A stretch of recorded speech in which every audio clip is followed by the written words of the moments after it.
नहीं आया है रिकॉर्ड में, वो 1 करोड़ और होगा।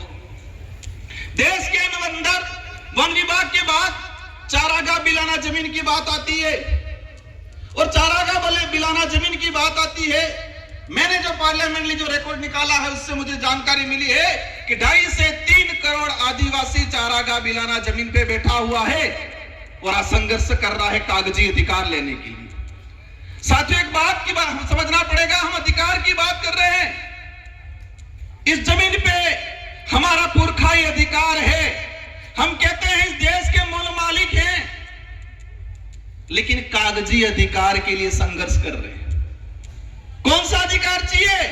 कागजी अधिकार। उस जमीन पे आजादी से पहले हमारे बाप दादा बैठे हैं, उन्होंने कुआं खोदा है, मकान बनाया है, लेकिन उसके पास कागज नहीं है। अब ये समझना पड़ेगा कागज कब जाएगा उस परिवार में, उस समाज में।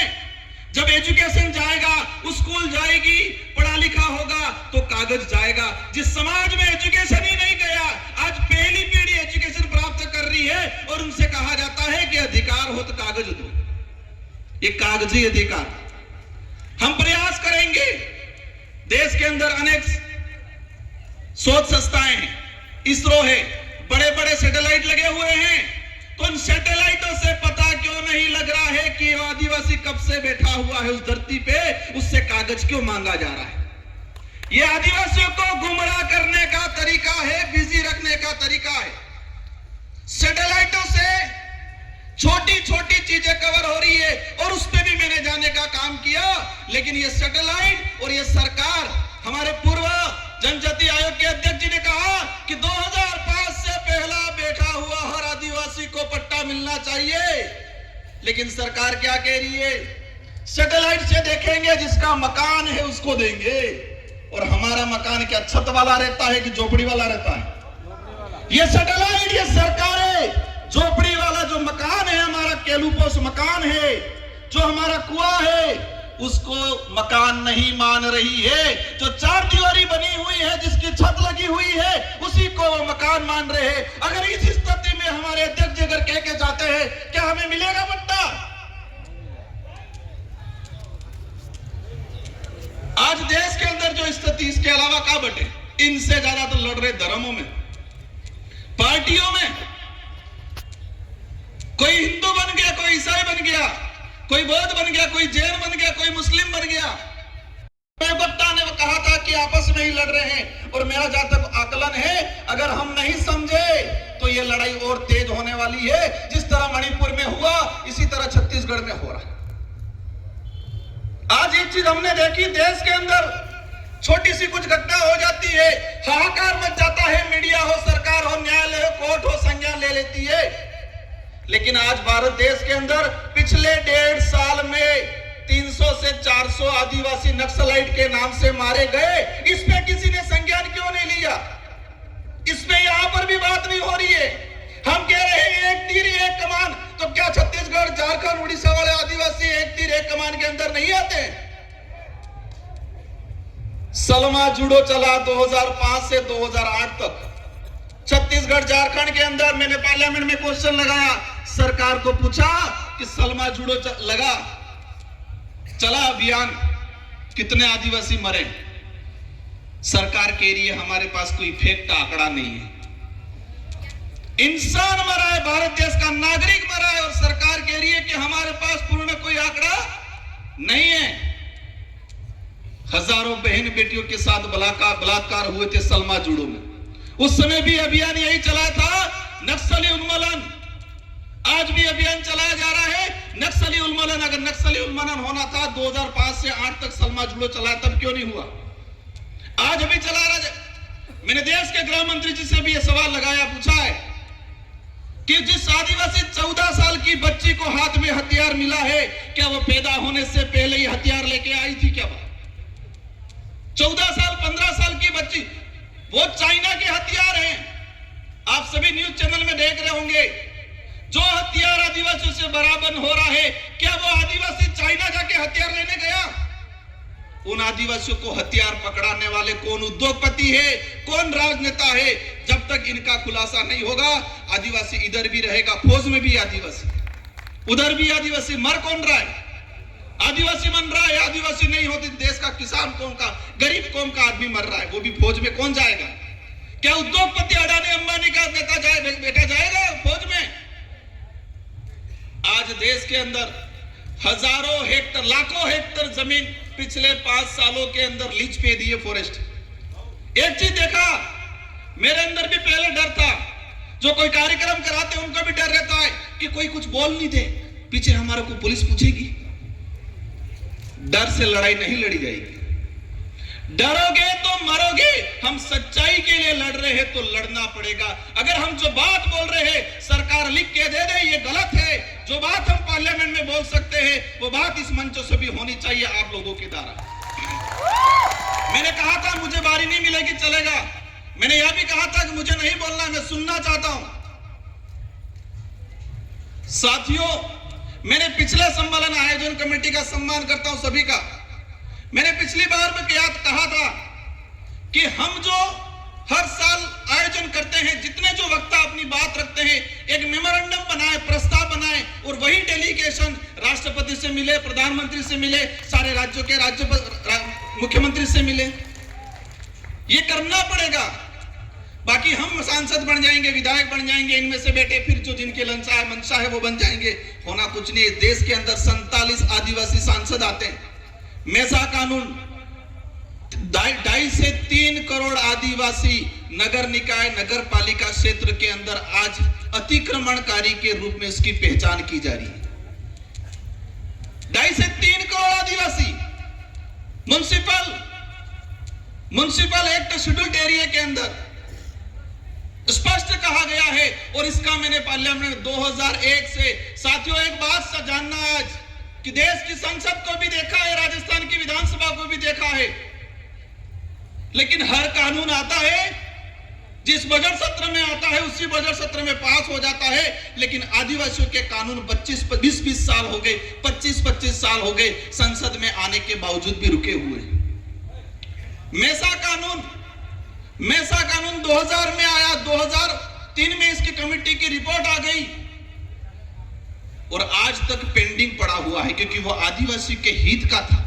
मेसा कानून आता तो शहरीकरण के इलाके में जो आदिवासी रह रहा है उसको विशेष राइट मिलते, उसकी जमीन रिजर्व हो जाती। मैं समझता हूं समय काफी हो गया है। इस कार्यक्रम में हजारों किलोमीटर से दूर से आए लोग, कोई 300-400 किलोमीटर से दूर से आए, कोई अमीर परिवार वाला नहीं है इस पंडाल में, सभी गरीब परिवार से आए हुए लोग हैं। क्योंकि अमीर तो आरक्षण ले लिया, नेता बन के अधिकारी बन गया, अपनी मस्ती में आधुनिक सुख सुविधाओं को संभोग करने में मस्त है। सारे ऐसे नहीं होंगे, 10% है हमारे बीच में अधिकारी कर्मचारी आए हुए, इनका सम्मान करता हूं मैं, लेकिन अधिकतर रिजर्वेशन का लाभ लेके हुए घर पे बैठे हुए। इस पंडाल में मजदूरी करने वाला भाई आया हुआ है। और ये बात भी समझना भाइयों, आजादी की लड़ाई देख लो, अंग्रेजों से लड़े हो, मुगलों से लड़े हो, राजा रजवाड़ों से लड़े हो, उनसे लड़ाई किसने लड़ी है? आदिवासी ने लड़ी है। और आदिवासी में भी किसने लड़ी है? जो गरीब था उसी ने लड़ी है भाइयों। बिरसा मुंडा को हम याद करते हैं, वो गरीब परिवार से थे। संविधान सभा में जयपाल सिंह मुंडा ने बात रखी थी।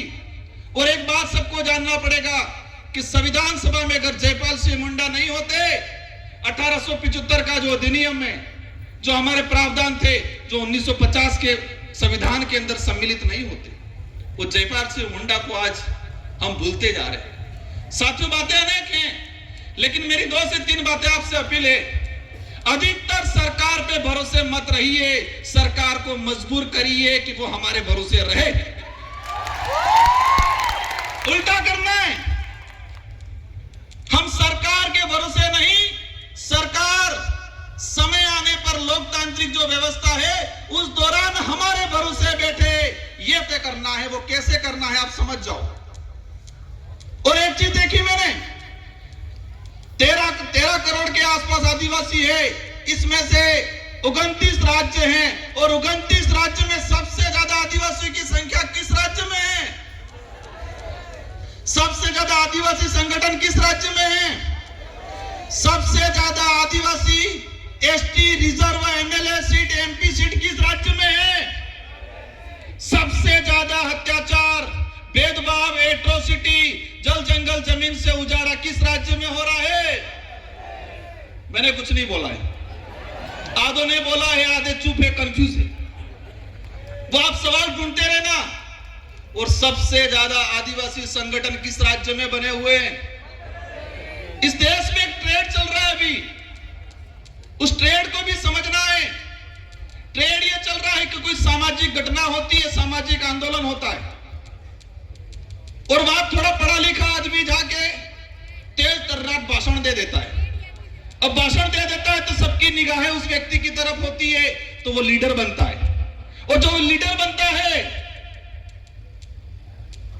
तो मनुवादी सोच के बनी हुई पार्टियां उसका शिकार करती है। क्या करती है? शिकार करती है। पहले भावतोल करती है, और भावतोल में नहीं जमता है तो वो शिकार करती है। ये हो रहा है। मैं किस राज्य में, किस देश में, किस समाज में हो रहा नहीं, लेकिन यही ट्रेंड चल रहा है कि कहीं सामाजिक एक्टिविटीज हुआ, कहीं एट्रोसिटी हुआ, कहीं जल जंगल जमीन की बात हुई, 50-100-500 लोग इकट्ठे हुए, एक दो नेता जाएंगे, वहां भाषण देंगे जोरदार, उनकी वैल्यू बढ़ेगी, और राष्ट्रीय पार्टी अब बनी बनाई लीडर को खरीदने का काम करती है। अगर वो नहीं खरीदा जाएगा तो वो जेल की सलाखों के पीछे होगा। अब आपको तय करना है। ये बड़ी विडंबना है। कहोगे राजकुमार रोज तो कह रहा है ऐसा करना भी है, और फिर कह रहे ऐसा नहीं भी करना है। ये कंफ्यूजन है।